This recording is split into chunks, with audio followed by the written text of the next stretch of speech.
Ильяс Жансүгіров атындағы Жетісу мемлекеттік университетінде Қазақстан Республикасының тәуелсіздігінің 25 жылдық аясында Жамбыл Жабаевтың 170 жылдық мерейтойына арналған «Ұлы даланың ұлық жырауы» атты кітабының әдеби сазды тұсаукесері кеші өтті. Іс-шарада Жамбыл Жабаев пен Кенен Әзірбаевтың кездесу сәтінен университеттің жас түлек студенттік театр мүшелерінің қойылымы болды. Кеште Жамбыл Жабаев әндері, жырлары, сонымен қатар термелері мен өлеңдер оқылды. Шараны университет ректоры Баймырзаев Қуат Маратұлы бастаған, облыс басшылары, сонымен қатар Нұрдәулет Ақыш, жазушы, ғалым, философия ғылымдарының докторы, Бекжан Махметов, Жамбыл Жабаевтың ұрпағы, еңбегері, Жамбыл Жабаевтың шөбересі Жамбылов Бекмұрат Әлімқұлұлы және тағы басқа құрметті қонақтар қатысты. 100 жасаған ақын Жамбыл Жабаев халық поэзиясының алыбы ғана емес, 20 ғасырдың Гомері атанды. Ол халық поэзиясы арқылы қазақ халқында әлемге танытты. Бүгін міне университетімізде Жамбыл бабамыздың 170 жылдық мерейтойының бір түйіні қорытындысы іспетті. Мынау «Ұлы даланың ұлық жырауы» деген кітаптың тұсаукесері болды. Бұл үлкен ғылыми зерттеу монографиясы. Сондықтан бұл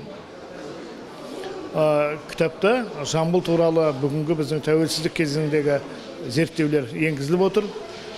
Бірінші тарауы кітаптың Жамбыл және жамбылтанудың көкжиегі деп аталады. Жамбылтану бүгінгі күні қалыптасқан үлкен ғылым.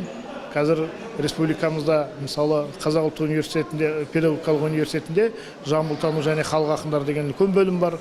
Академияда осындай жамбылтану бөлімі бар. Сондықтан жамбылтанудың бүгінгі беті, бағдары қалай, Жамбылдың мұрасын ары қарай қалай зерттейміз деген мәселелерге арналған мақалалар топтастырылған.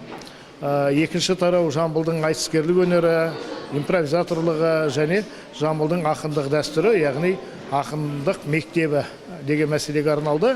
Бұнда біз Кенен Әзірбаевтан бастап, мысалы Үмбітәлі Кәрбаев, Әсемхан Қосбасаров, солардың барлығының мұрасы жайлы зерттеулерді енгіздік. Осы кітаптың шығуына енді университетіміздің ректор Қуат Маратұлы тікелей өзінің қамқорлығына алып және басшылығымен ұйымдастырып шығарды. Және осы кітапқа көп еңбек сіңген адамның бірі ол жазушы Нағашыбек Қапалбекұлы. Сондықтан кітап бүгінгі оқырман қауымға көптеген көкейінде жүрген сұрақтарына, әсіресе Жамбылдың өміріне, Жамбылдың шығармашылығына қатысты айтылып жүрген әртүрлі пікірлерге бір үлкен жауап, көптеген сұрақтарға жауап береді деп ойлаймын. Әділет Шүкенов, Асхат Жұмабаев, оқу телестудиясы.